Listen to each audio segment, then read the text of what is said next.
கரூர்ல நடந்த மிக துயரமான சம்பவம். இப்ப நம்ம வீடியோ எடுக்கிற டைம்ல 40 பேர் மரணமுற்றிருக்காங்க. இந்த வீடியோவுடைய ஆரம்பத்தில அந்த இறந்தவங்களுடைய குடும்பத்துக்கு ஆழ்ந்த இரங்கல் நம்ம தெரிவிச்சுக்கலாம். அது மட்டும் இல்லாம, தயவு செஞ்சு இது மாரி கூட்டங்களுக்கு குழந்தைகளையும், வயதானவர்களையும், பெண்களையும் கூட்டிட்டு போறத தயவு செஞ்சு தவிர்த்துருங்க. டிவியில ஒளிபரப்பு பண்ணுவாங்க. அது எந்த நிகழ்ச்சியாக இருந்தாலுமே சரி. தயவு செஞ்சு எந்த ஒரு பாவமும் அறியாத பச்சிளம் குழந்தைகள் அப்படின்னு சொல்லும் பொழுதே மனசு வந்து பார்த்தீங்கன்னா பதைக்குது. இது எப்படி வந்து நம்ம விவரிக்கிறதுனே தெரியல. ஆனா, இத நம்ம பேசி தான் ஆகணும். யார் காரணம்? எதற்கான காரணம்? அப்படின்லாம் நம்ம போய் உள்ள ஆராயாம, என்ன நடந்துச்சு கரூர்ல? விஜய் அவர்கள் பிரச்சாரம் மேற்கொள்ளும்பொழுது அங்க என்ன நடந்துச்சு? அதுக்கு முன்னாடி நான் ஒரு சில விஷயங்கள சொல்ல விரும்புறேன். விஜய் அவர்கள் நாகப்பட்டினம் அந்த இடத்துல வந்து பிரச்சாரம் பண்ணும்போது ஒரு விஷயத்த மேற்கோள் காட்டி பேசுறார். என்ன விஷயம்னா, "நாங்க என்னங்க கேட்குறோம்? நாங்க வந்து மக்கள சந்திச்சுட்டு போறதுக்கு ஒரு பெரிய இடம் கேட்குறோம். ஆனா அந்த இடத்த குடுக்காம, ஒரு குறுகலான இடத்த குடுக்குறீங்களே! உங்களுடைய நோக்கம் தான் என்ன சிஎம் சார்?" அப்படின்னு கேள்வி எழுப்புறாரு. அதே மாதிரி சவுக்கு சங்கர் அவர்கள் ஒரு போன வாரங்கள் பிரச்சாரத்தின்போது ஒரு கேள்வி எழுப்பியிருந்தாரு. இந்த மாரி குறுகிய இடம் குடுக்குறதுக்கு ஒரு காரணமும் இருக்கு. ஏதாவது அசம்பாவிதம் நடக்காதா அப்படிங்கிற எண்ணத்திலயும் குடுக்குறாங்க அப்படின்னு சவுக்கு சங்கர் அவர்களும் பேசியிருந்தாரு. இந்த 2 பேச்சையும் வந்து நம்ம மேற்கோள் காட்டி, கரூர்ல நேத்து நடந்த சம்பவம்.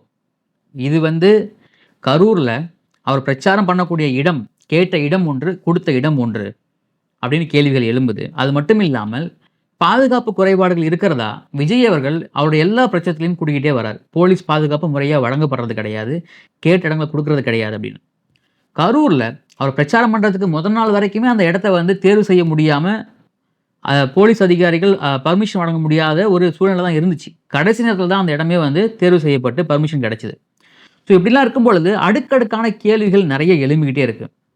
விஜய் அவர்கள் 8:45 மணிக்கு அந்த பிரச்சாரம் மேற்கொள்ள போறதா அறிவிச்சிருந்தாரு. ஆனா, அவரு சென்னையிலேருந்து கிளம்புனது 8:45 மணி அளவுக்கு தான். ஒருவேளை அவரு சொன்னபடியே 8:45க்கு வந்திருந்தாருன்னா நாமக்கல்ல, கரூர்ல இன்னும் சீக்கிரமா வந்திருப்பாரு. இந்த கூட்ட நெரிசல தடுத்திருக்கலாம். அப்படிங்கிற ஒரு கேள்வி. இன்னொரு கேள்வி, முறையான பாதுகாப்பு குடுக்குறதில்ல. இப்போ பொறுப்பு டிஜிபி அவர்கள் ஒரு இந்த சம்பவம் தொடர்பாக பேட்டி குடுக்கும்போது சொல்லியிருந்தாங்க. 2000 போலீஸார் அதுக்கப்புறம் வந்து அங்க போயிருக்காங்க அப்படின்னு. ஏன் இந்த 2000 போலீஸார் பாதுகாப்பு குடுக்குறதுக்கு வரல? அப்படிங்கிற கேள்வி எழும்புது.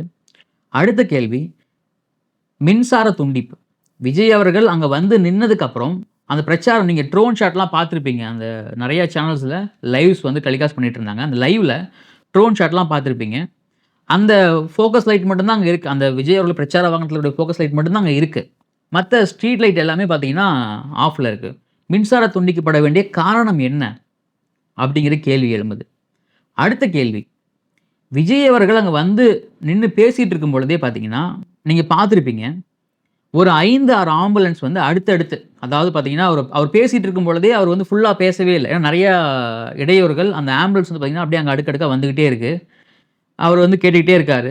இத சொல்லிக்கிட்டே இருக்காரு. இந்த மாரி நம்ம கட்சி கொடி கூட்டு கூட ஆம்புலன்ஸ் போதுப்பா அப்படிங்கிற மாரிலாம் சொல்றாரு. இந்த பக்கம் ஒருத்தவங்க மயங்கி வீழ்றாங்க. அவங்களுக்கு வந்து தண்ணி பாட்டில்லாம் குடுக்குறாங்க. அப்படி இருக்கும்போது அவரோட பேச்சு வந்து பார்த்தீங்கன்னா, ஆரம்பத்தில ஆரம்பிக்கும்போது, "நான் இங்க வந்து சேர்ந்ததுக்கே காவல்துறை தான் முக்கியமான காரணம். ரொம்ப நன்றின்னு" சொல்லி ஆரம்பிக்கிறாரு. ஆனா முடிக்கும் பொழுது, காவல்துறைய குற்றம் சாட்டுறாரு. "என்ன பண்றீங்க? நீங்கலாம் பாதுகாப்பே குடுக்க மாட்றீங்க. காவல்துறை யாருடைய பேச்ச கேட்டு இப்படிலாம் பண்றீங்க? அதிகாரம் மாறும், ஆட்சி மாறும். ஃப்ரீயா இருக்கணும்." அப்படின்னு சொல்லிட்டு காவல்துறை மேல சரியா பாதுகாப்பு குடுக்கல அப்படிங்கிற பேசி குற்றச்சாட்டுகள்னு பேசிட்டு அங்கருந்து இறங்குறாரு. அவர் பேச்சும் பார்த்தீங்கன்னா, சீக்கிரமா முடிச்சுட்டு கிளம்பணும் அப்படிங்கிற மாரி தான் இருந்துச்சு. அதுக்கப்புறம் தொலைக்காட்சி நெறைய பேர் பார்த்திருப்பீங்க. போலீஸ் தடியடி நடத்தியது. இது எல்லாமே அடுக்கடுக்கான கேள்விகளா வைக்கப்படுது. அங்க இருக்கக்கூடிய மக்கள் என்ன சொல்றாங்க அப்படின்னா, செய்திகள்ல பார்த்த விஷயங்கள், "இந்த இடத்துல யாருங்க பர்மிஷன் குடுத்தது? இந்த இடத்துல அதிக பேர் நிக்கவே முடியாது. இவ்வளோ கூட்டம் வரும்னு தெரிஞ்சிருந்தும், ஏன் இந்த இடத்துல பர்மிஷன் குடுத்தீங்க?" அப்படின்னு அங்க இருக்கிற உள்ளூர் மக்கள், கரூர் மக்களே கேட்கறாங்க. மற்ற அரசியல் கட்சிகள், முக்கியமா ஆளுங்கட்சிகளுக்கு அனைத்து போலீஸ் பாதுகாப்பும் குடுத்து 1000, 2000, 3000 போலீஸ் பாதுகாப்பு போட்டு நீங்க வந்து ஒரு சில விஷயங்கள பண்றீங்க. ஆனா, இந்த மாரி பெரிய அரசியல் தலைவர் கட்சி கூட்டத்துக்கு ஏன் பாதுகாப்பு குடுக்க மாட்றீங்க? அப்படிங்கிற மக்கள் கேள்வி. தாவேக்கினர் என்ன கேள்வி கேட்கறாங்க அப்படின்னா, இது முதல் டைம் கிடையாது. இதுக்கு முன்னாடி திருச்சியில நடத்தியிருக்காரு. அரியலூர்ல. அதே மாதிரி நாகப்பட்டினம், திருவாரூர் இந்த மாரி இடங்கள்ல பிரச்சாரம் முன்னாடி பண்ணியிருக்காரு. எதிர்பார்த்ததை விட அதிக கூட்டங்கள் வந்திருக்கு. அப்போ நீங்க போலீஸ் பர்மிஷன் குடுக்கும் பொழுது, மாவட்ட நிர்வாகமோ, இல்ல போலீஸ் மாவட்ட கண்காணிப்பாளர்களோ, அந்த அனுமதி கொடுக்கும் பொழுது, அப்ப இதுக்கு முன்னாடி இவ்வளோ கூட்டங்கள் வந்திருக்கு. அவங்க 10,000 பேர் மென்ஷன் பண்ணியிருந்தாலுமே, அது ஒரு குறிப்பிட்ட நம்ம வந்து இத்தனை பேர் எக்ஸாக்ட்டா வருவாங்கன்னு சொல்ல முடியாது. அப்போ ஒரு நடிகர் அரசியல் தலைவராக வந்திருக்கார் அப்படிங்கும்போது, கூட்டம் இயல்பாக கூடத்தான் செய்யும். அப்படி இருக்கும் பொழுது, அவங்க கேட்ட இடத்த குடுத்துருக்கலாமே! அந்த இடமும் பார்த்தீங்கன்னா, நீங்க அவங்க கரூர்ல தேர்வு செஞ்ச இடம் பார்த்தீங்கன்னா, அது வந்து ஒரு ஸ்ட்ரெய்ட் ரோடா இருக்கு. ஒரு 30, 40 அடி தான் அந்த ரோடோட அகலமே இருக்கும். அது மட்டும் இல்லாம அந்த கனெக்டிங் ரோடு எதுவுமே கிடையாது. இப்ப ஏதாவது எமர்ஜென்சின்னா, நம்ம அந்த போற மாரி ரோடு எதுவுமே கிடையாது. ஒரே ஸ்ட்ரெய்ட் ரோடு. அங்கேயும் பவர் கட்டு. தடியடி வேற நடத்துறாங்க. இதுல இடையில 5, 6 ஆம்புலன்ஸ்லாம் வருது. இப்ப இதுக்கு முன்னாடி அவரு இரவுல பிரச்சாரம் பண்ணதே இல்லைன்னு கேட்டா, முதல் டைம் அவர் பிரச்சாரம் பண்ணும்போது, திருச்சியில முடிச்சுட்டு அவர் அரியலூர் போறதுக்கு நைட் ஆயிடுச்சு. அரியலூர்ல இதே இதுவும் இன்னும் இத விட லேட்டா தான் அவர் பிரச்சாரம் பண்ணாரு அரியலூர்ல. அங்க எந்த அசம்பாவிதமும் நடக்கல. அதே மாரி திருவாரூர். நாகப்பட்டினம் முடிச்சு திருவாரூர் போகும்பொழுதும் இதே ஈவினிங் ஆயிடுச்சு. அங்கேயும் எந்த அசம்பாவிதமும் நடக்கல. ஆனா நாமக்கல்ல முடிச்சுட்டு கரூர் வரும்போது ஏகப்பட்ட கேள்விகள் இங்க எழும்புது. இதெல்லாம் எப்படி நடந்துச்சு? அப்படிங்கிற கேள்விகள் எல்லாமே சமூக வலைதளங்கள்லயும், செய்தி வாயில்கள்லயும் மக்களுடைய கேள்விகளாவும் இருக்கு. அதே மாதிரி தாவேகா கட்சியை சேர்ந்த நிர்வாகிகள் கேள்விகளாவும் இருக்கு. ஏன் உரிய பாதுகாப்பு வழங்க மாட்றாங்க அப்படின்னு. மாண்புமிகு முதலமைச்சர் அவர் பேட்டி கொடுக்கும்போது என்ன சொல்லியிருந்தாங்க அப்படின்னா, எல்லா விஷயமும் சொல்றாங்க. நாங்க வந்து இத அரசியலாக்க விரும்பல. நாங்க வந்து நிவாரணம் குடுத்திருக்கோம். நீதிபதி அவர்கள் ஓய்வு பெற்ற நீதிபதி அவர்கள் தலைமையில வந்து விசாரணை குழு அமைச்சிருக்கோம் எல்லாம் சொல்லும் பொழுது, கடைசியா பத்திரிகையாளர் கேள்வி கேட்கிறாங்க. பாதுகாப்பு குறைபாடுகளும் கேட்ட இடத்த தேர்வு குடுக்காததும் காரணமா அப்படி கேட்கும்பொழுது, அந்த கேள்விய தவிர்த்துட்டு அவங்க போறாங்க. அதே மாரி தான் பொறுப்பு டிஜிபி அவர்கள் பத்திரிகை சந்திப்பில் கேட்கும்பொழுது அவரும் அதான் சொல்றாரு. இது மாரி 10,000 பேர் கேட்டிருந்தாங்க. 20,000 பேர் வந்துட்டாங்க. 30,000 பேர் வந்துட்டாங்க. அதுக்கப்புறம் 2,000 போலீஸ் வந்து அனுப்பிச்சு வச்சோம். அப்படிலாம் சொல்றாரே தவிர, ஆனா தமிழக வெற்றி கழகம் அப்படிங்கிற கட்சி பேரே அவருக்கு தெரியாம இருக்கு. தமிழக வாழ்வுரிமை கட்சின்னு சொல்றாங்க அவங்க. ஸோ அப்போ ஏதோ குளறுபடிகள் நடந்திருக்கு அப்படின்னு மக்கள் இன்னும் சந்தேகமா ஆழமா கருத்துக்கள் எழுப்புறாங்க. இன்னொரு பக்கம் விஜய் அவர்கள் இந்த சம்பவம் நடந்து முடிஞ்ச உடனே அவர் வந்து சென்னை கிளம்பி போயிட்டார் அப்படிங்கிற மாரி பேசுறாங்க. இப்போ ஆல்ரெடி அங்க வந்து ஒரு பெரிய அசம்பாவிதம் நடந்திருக்கு. நெறைய பேர் உயிருக்கு போராடுறாங்க. விஜய் அவர்கள் திருச்சி வந்து சென்னை வர்றதுக்கு முன்னாடியே அமைச்சர்கள் வந்து அங்க ரீச் ஆயிட்டாங்க. அது எப்படி கம்யூனிகேட் பண்ணாங்கன்னே தெரியல. ஏன்னா வந்து அந்த இடத்துல வந்து அவ்வளோ டிராஃபிக்கு, அவ்வளோ மக்கள் கூட்டம் இருக்கும் பொழுது, செந்தில் பாலாஜி அவர்கள் எப்படி அடுத்த நொடியே அங்க வந்திருந்தார்? அன்பில் மகேஷ் எப்படி அடுத்த நொடியே அங்க போயிருந்தார்? அப்படிங்கிற நெறைய கேள்விகள் இருக்கும் பொழுது, ஆல்ரெடி அங்க அஃபிஷியல்ஸ் இருக்கும் பொழுது, விஜய் அவர்களும் போனாங்கன்னா, இன்னும் பாதுகாப்பு குறைபாடுகள் ஏற்படும் அப்படின்னு காவல்துறை தரப்பிலும் சொல்லப்பட்டதாக சொல்லப்படுகிறது. விஜய் அவர்கள் அங்க வர வேணாம் அப்படின்னு சொல்லப்படுகிறது.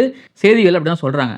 ஒருவேளை விஜய் அவர்கள் அங்க வந்திருந்தாருன்னா, அந்த நிலைமை இன்னும் சிச்சுவேஷன் அதிகமாக ஆகியிருக்கும். இன்னும் கட்டுக்கடங்காமல் போயிருக்கும் அப்படிங்கிறது தான் ஒரு நிதர்சனமான உண்மையும் கூட. இப்படிலாம் இருக்கும் பொழுது 39 பேர், 40 பேர் இன்னைக்கு காலையில. இவ்வளோ பேசினாலும் நம்ப ஒரு உயிர் போனா திரும்ப வருமா? இது நமக்கு நடந்திருந்தா, நம்ம சொந்தக்காரங்களுக்கு நடந்திருந்தா, எவ்வளோ ஒரு கொடூரமான விஷயம். குழந்தைகள்ங்க 5 ஆண் குழந்தைகள், 6 பெண் குழந்தைகள். பெண்கள் கேட்கும் பொழுது மனசு பதைக்குதுங்க அப்படியே. நீங்க எதுல வேணா அரசியல் பண்ணுங்க நீங்க. இதுக்கு யாரு காரணமானா இருக்கட்டும். ஆனா இத ஒரு வேளை இத யாராவது அரசியல் காரணங்களுக்காக பண்ணியிருந்தாங்கன்னா, கண்டிப்பா சொல்றேன், அவங்க நிம்மதியா வாழவே முடியாது. கண்டிப்பா கர்மா கண்டிப்பா வேலை செய்யும். தயவு செஞ்சு பொதுமக்களும் இது மாரி கூடுற இடங்கள்ல, கூட்டங்கள்ல தவிர்த்துடுங்க. அது எந்தவித கூட்டமா வேணா இருக்கட்டும். குழந்தைகள கூட்டிட்டு போகாதீங்க. பெண்கள கூட்டிட்டு போகாதீங்க. வயதானவங்கள கூட்டிட்டு போகாதீங்க.